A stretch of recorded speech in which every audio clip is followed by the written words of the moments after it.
Assalamualaikum warahmatullahi wabarakatuh. Halo viewers, apa kabar?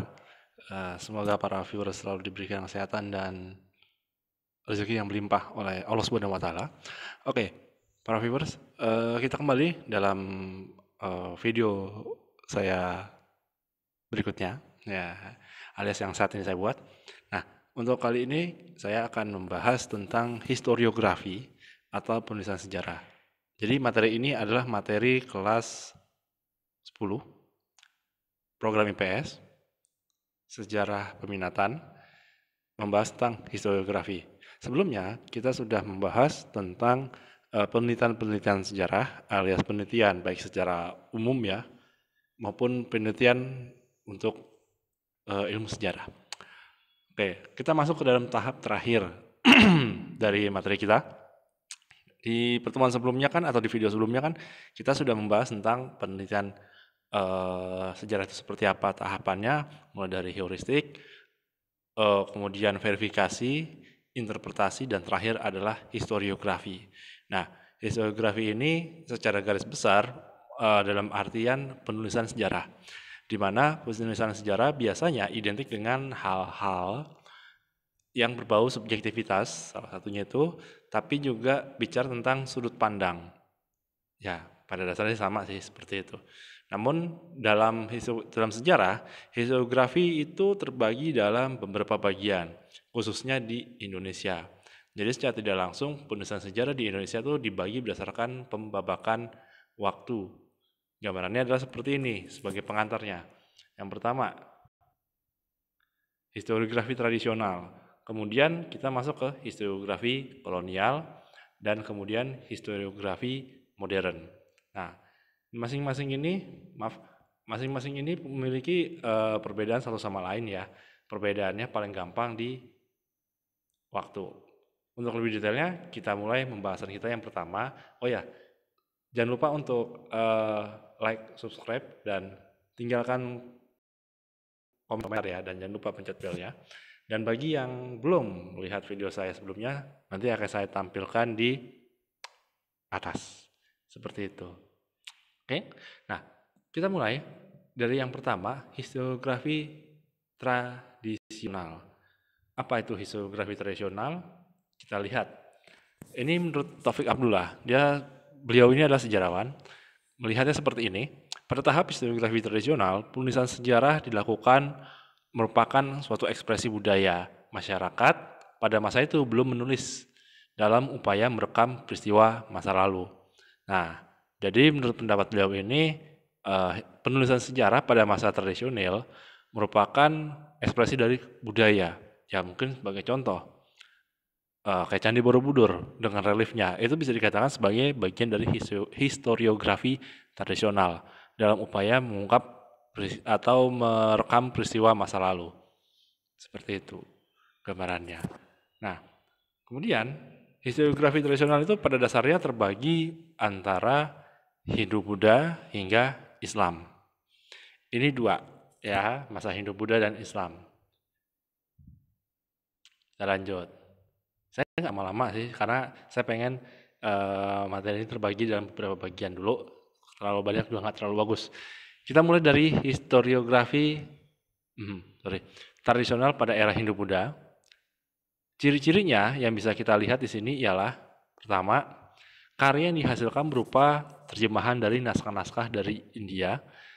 Kemudian bersifat religius magis, yaitu kepercayaan yang meyakini adanya kekuatan di atas manusia dan gaib yang menguasai alam sekitar.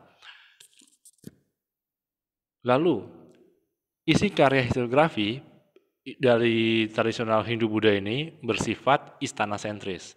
Penjelasannya seperti apa? Mari perhatikan. Karya yang dihasilkan berupa terjemahan dari naskah-naskah dari India atau di wilayah Asia Selatan seperti Kitab Negara Kertagama dan sebagainya, Kisah Mahabharata dan sebagainya. Itu adalah contoh. Kemudian bicara ciri yang kedua, ini yang menarik nih. Religius magis. Religius magis, kepercayaan.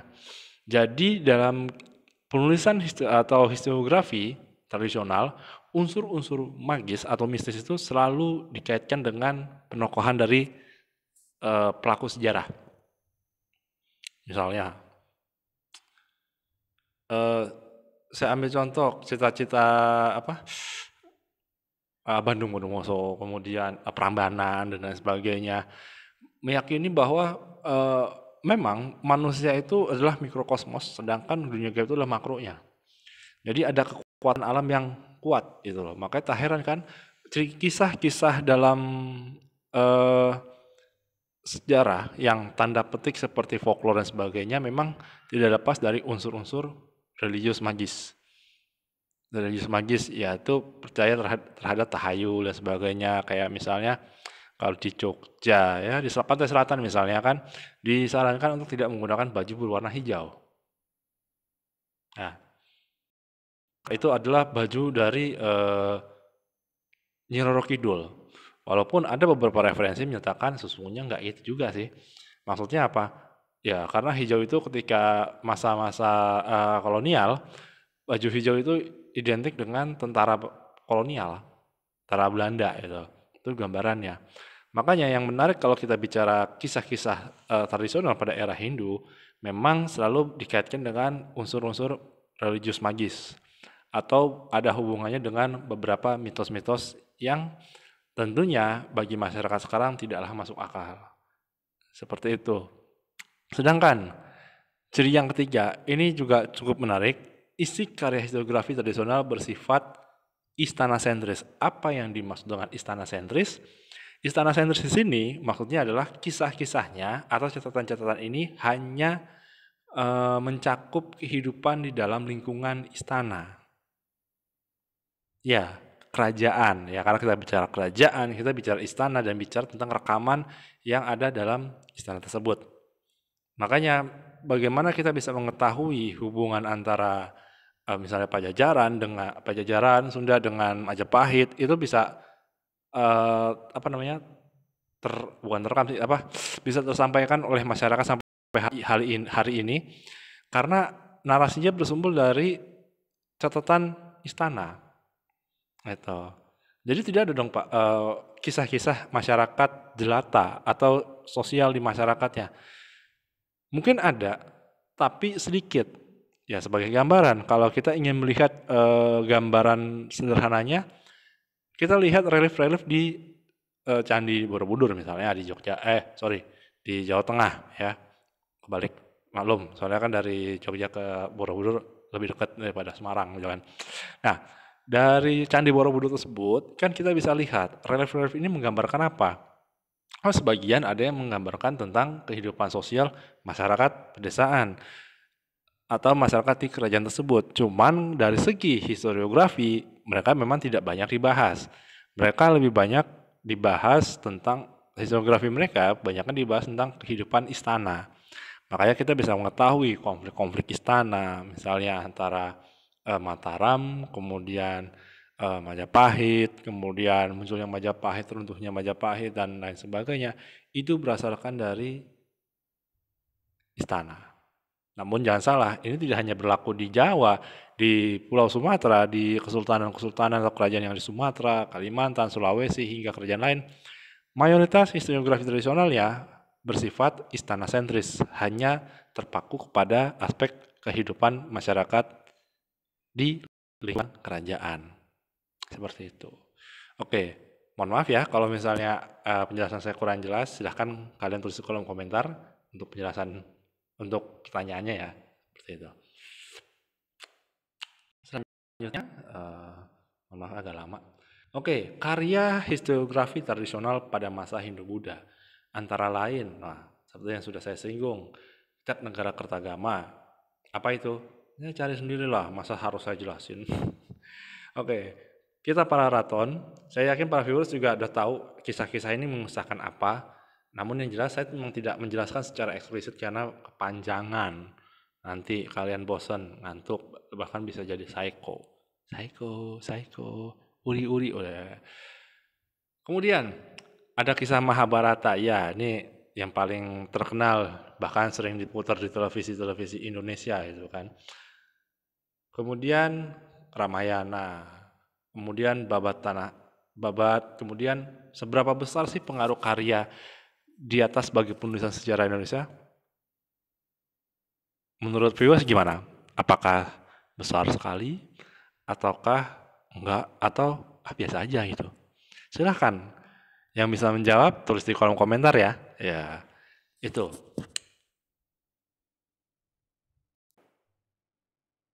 Oke, kita lanjut ke tradisional era Islam. Sesungguhnya nggak beda jauh ya dengan Hindu-Buddha, di mana ya tadi unsur-unsur mitosnya juga masih ada atau magis religiusnya. Jadi kalau kita kembali kepada era masa Islam, mulai dari pra-Islam hingga mungkin sekarang, apakah Islam di Indonesia itu berkembang? Kita ambil contoh Pulau Jawa dulu ya. Eh, Selalu dikaitkan dengan unsur-unsur mitos, ya karena memang masyarakat ketika masa Islam itu mulai berkembang atau mulai dikenal, masyarakatnya memang masih percaya tentang hal magis religius tersebut atau mitos. Ya contoh, kisah tentang Wali Songo. Eh, Misalnya saya lupa Sunan Kalijaga misalnya kan. Itu di sana dikisahkan Sunan Kalijaga itu punya ilmu kanuragan gitu kan. Misalnya dia bisa menghilang dan lain sebagainya, seterusnya dan sebagainya gitu. Ya itu kenapa sering digunakan? Karena ini gambaran bahwa ketika Islam itu mulai masuk dan berkembang, dan ini dari sudut pandang saya sejarah melihat konteks budayanya, memang Islam itu berkembang karena menggunakan akulturasi atau melakukan semacam percampuran antara budaya lokal dengan Islam itu sendiri. Makanya kan tak pelak, mengapa penggunaan wayang kulit sebagai media penyebaran Islam itu salah satu yang cukup menarik disimak. Ya, karena itu tadi. Karena, ya, bentar ya, geser dikit. Karena ya tadi dilihat sosial masyarakatnya, itu gambarannya. Kemudian lanjut ya. Contoh lain misalnya unsur mitos ya, kenapa sih ada gerebek maulud dan sebagainya, itu karena viewers bisa mencari tahu lebih detailnya ya mengenai kegiatan tersebut, mengapa hal-hal seperti itu masih berlaku atau tradisinya.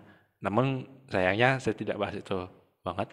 Kita masuk lagi kepada historiografi atau penulisan sejarah tradisional era Islam, mengenal unsur kronologi dan bersifat etnosentris. Etnosentris ini dalam arti hanya kepada apa ya, daerah, bersifatnya kedaerahan, bersifatnya kedaerahan, tidak menyebar. Contoh, nah ini etnosentrisnya, tentunya hikayat Raja-Raja Pasai, Demak, hikayat Aceh, Demak, Tanah Jawi, dan lain sebagainya. Ini adalah contoh dari historiografi tradisional masa Islam. Tuh, walaupun yang agak sulit ketika kita membahas ini adalah konteks kapan historiografi tradisional Islam ini berakhir. Karena saya juga masih belum menemukan referensinya ya. Referensinya mengenai kapan sih, apakah ketika Aceh itu sudah hilang, dikuasai Belanda, atau bagaimana? Karena seperti yang kita harus juga tahu, ketika wilayah di Nusantara ini dikuasai oleh kekuatan Eropa, tidak serta-merta menyeluruh. Artinya, kayak Aceh yang saya singgung tadi, baru bisa dikuasai tahun 1904. Nah, itu gambarannya. Makanya untuk bicara historiografi tradisional Islam ini ya kembali kepada mungkin kepada berakhirnya masa kekuasaan kerajaan bercorak Islam, yaitu yang tradisional sampai akhirnya digantikan oleh yang lebih kolonial atau lebih ke arah western ya, ketika pengaruh barat sudah mulai masuk. Seperti itu.